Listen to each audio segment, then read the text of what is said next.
Have you ever felt like you're doing everything right with your diet, but your body just isn't cooperating?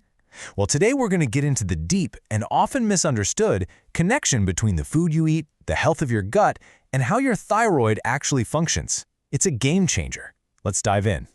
So let's start with a story. This is Jean. She's 55, and on paper, she was the picture of health. She wasn't eating junk food. Her diet was full of things we're told are good for us: whole grains, oatmeal, lots of fruit. But here's the thing. She was gaining weight, her joints were in constant pain, and then she got the diagnosis: Hashimoto's, an autoimmune thyroid disease. It's a story I've heard 1,000 times, and it really begs the question, what if some of those healthy foods are actually fanning an inflammatory fire? So how can it even happen? You're eating right, but you're still sick? Well, to figure this out, we have to completely reframe the problem. Because a lot of the time, it's not really about the thyroid gland itself. The real culprit? It's your immune system going haywire. And get this number right here, it changes everything. A staggering 90%, that's 9 out of 10 of all cases of hypothyroidism, are autoimmune. So let that sink in for a second. For most people, a sluggish thyroid isn't a thyroid problem at its core. It's an immune system problem that's actually starting somewhere else entirely. And this image right here, it shows you exactly what's happening. This is not your thyroid just getting tired and slowing down. This is an active assault. You're looking at T cells and antibodies literally attacking your thyroid tissue. Now, the standard treatment, the prescription for something like levothyroxine, it just replaces the hormone you're missing, which is helpful, of course, but it does absolutely nothing to stop the underlying autoimmune fire that's causing all the damage to begin with. Okay, so if it's an autoimmune fire, where's the smoke coming from? Where does it all begin? Well, more and more, the evidence is pointing to one specific place in the body, your gut. This is what we call the gut-thyroid axis, and honestly, this is where the real story is. It all kicks off with something called dysbiosis. It sounds complicated, but it just means your gut bacteria are out of balance. You've got too many of the bad guys and not enough of the good guys. So why does this matter for your thyroid, which is all the way up in your neck? Well, because about 20% of your inactive thyroid hormone, T4, gets converted into the active, usable T3 hormone in your gut.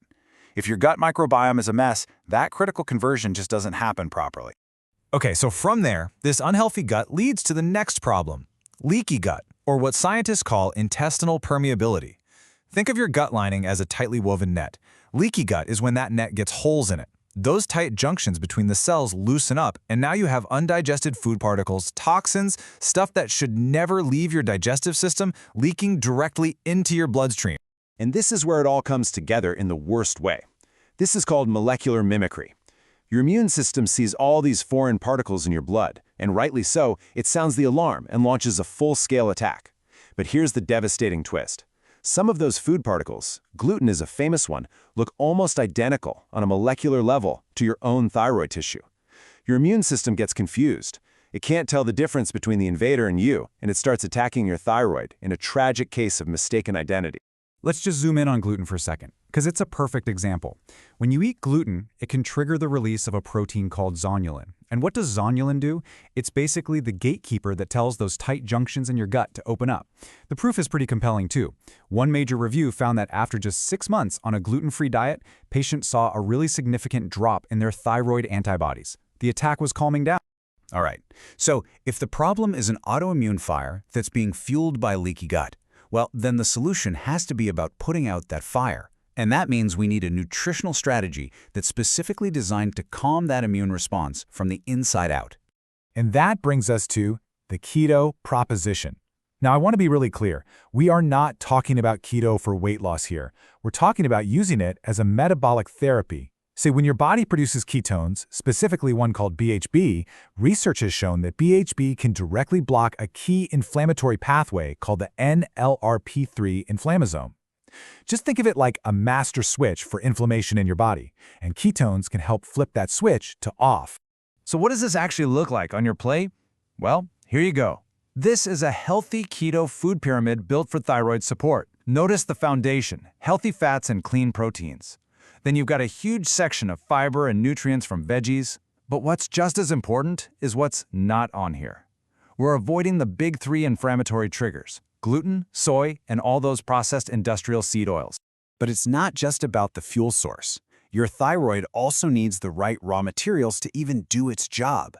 Think of this as your essential micronutrient checklist.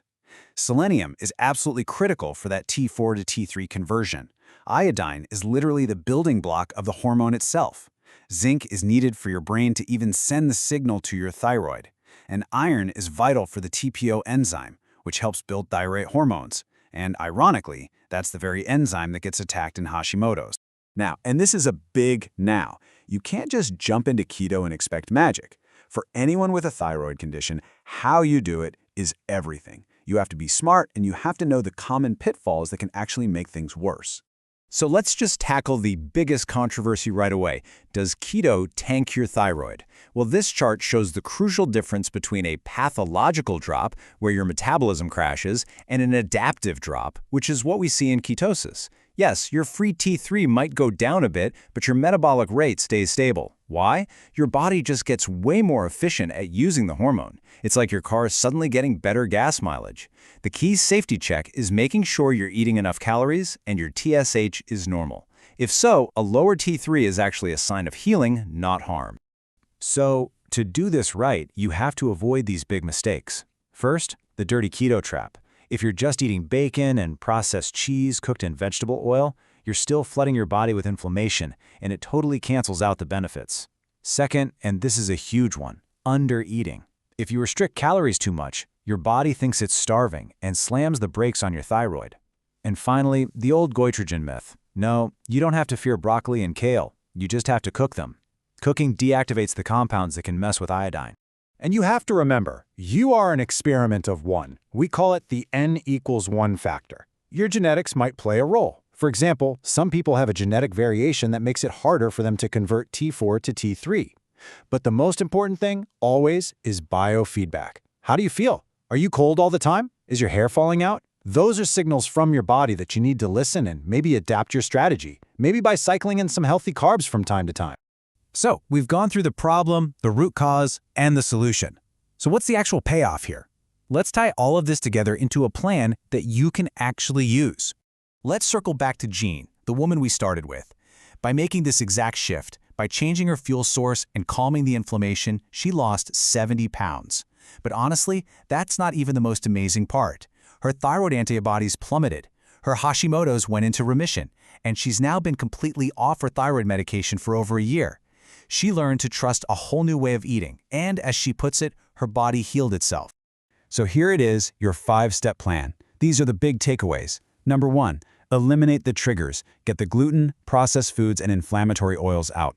2, restore the gut barrier with things like fiber and fermented foods. 3, fuel the enzymes with those key micronutrients, selenium, zinc, iron. 4, monitor and adapt. Listen to your body's signals and do not starve yourself. And 5, test deeply. Go beyond just a simple TSH test. You need to see the full picture. Free T3, reverse T3, and definitely your antibodies.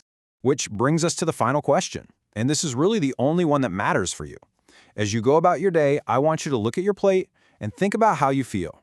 And just ask yourself, is my diet calming the fire, or am I the one who's fueling it? The answer to that question could truly change everything.